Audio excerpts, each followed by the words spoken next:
C'est un quai de travaux qui va permettre l'acheminement de pas mal de matériaux sur les différents chantiers.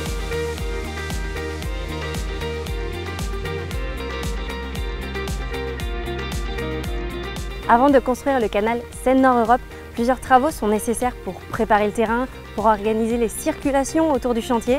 D'abord engagés dans le Compiègnois, ces travaux se déploient progressivement sur les 107 km du tracé. Je suis Maëva. Aujourd'hui, je vous emmène à Aubancheul-au-Bac sur le chantier d'un quai travaux.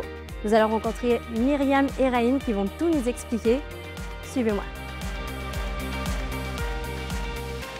Bonjour Myriam. Bonjour Maëva.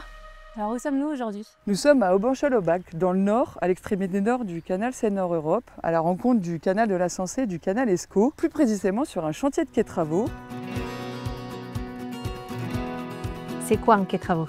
Alors c'est une plateforme d'une centaine de mètres de long qui va permettre l'approvisionnement par péniche de matériaux de construction pour le canal, dont notamment les matériaux pour fabriquer le béton, donc du sable, des gravillons, du ciment, et également l'évacuation de certaines terres du chantier. C'est quoi l'enjeu final d'un quai travaux? Nous allons ainsi réduire le nombre de camions sur les routes, donc réduire les nuisances auprès des riverains et également réduire l'émission de CO2 pour notre chantier dans sa globalité. Donc c'est bon pour la planète? Exactement. L'un des engagements forts de la Société du Canal est de réduire l'empreinte écologique du chantier. Combien de quais travaux il va y avoir sur tout le projet? Nous aurons 10 quais travaux, donc il y en a déjà 2 qui sont construits dans l'Oise, un qui est en cours de réalisation également dans l'Oise, un dans la Somme, celui-ci dans le Nord, et puis d'autres poursuivront, dont notamment un dans le Pas-de-Calais. Merci Myriam, ce qui est très intéressant. Avec plaisir. Et pour en savoir un peu plus sur ce chantier, je vous propose d'aller à la rencontre de Raïm. Bonjour Raïm. Bonjour. Alors vous êtes responsable projet sur ce chantier. Quelles sont les étapes de construction?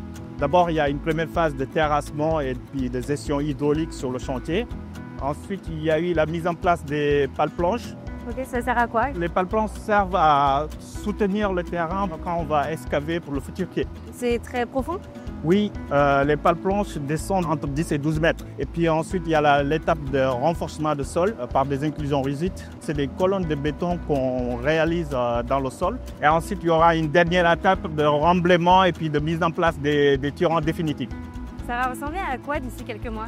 Il faut imaginer qu'il y aura un quai à la limite des rideaux de pales-planches qui va permettre l'accostage des péniches, une zone de circulation des engins qui vont permettre de décharger les matériaux au niveau de cette zone. C'est vraiment impressionnant. Ça dure combien de temps un chantier comme ça? Alors les travaux vont durer 7 mois et on a mobilisé plus de 30 personnes en continu. Est-ce que c'est un peu une fierté de travailler sur le canal Seine-Nord-Europe? C'est un projet structurant pour le territoire et c'est une grande fierté de travailler pour la réussite de ce projet. J'ai appris plein de choses. Merci à tous les deux pour vos explications. Le canal Seine-Nord-Europe devient palpable. D'ailleurs, j'imagine très bien là, les péniches qui vont s'arrêter pour charger et décharger les matériaux. Quelque chose de grand est en train de se construire. C'est une aventure technique, humaine. Et nous, on se retrouve très bientôt pour la visite d'un nouveau chantier qui ouvre la voie au canal.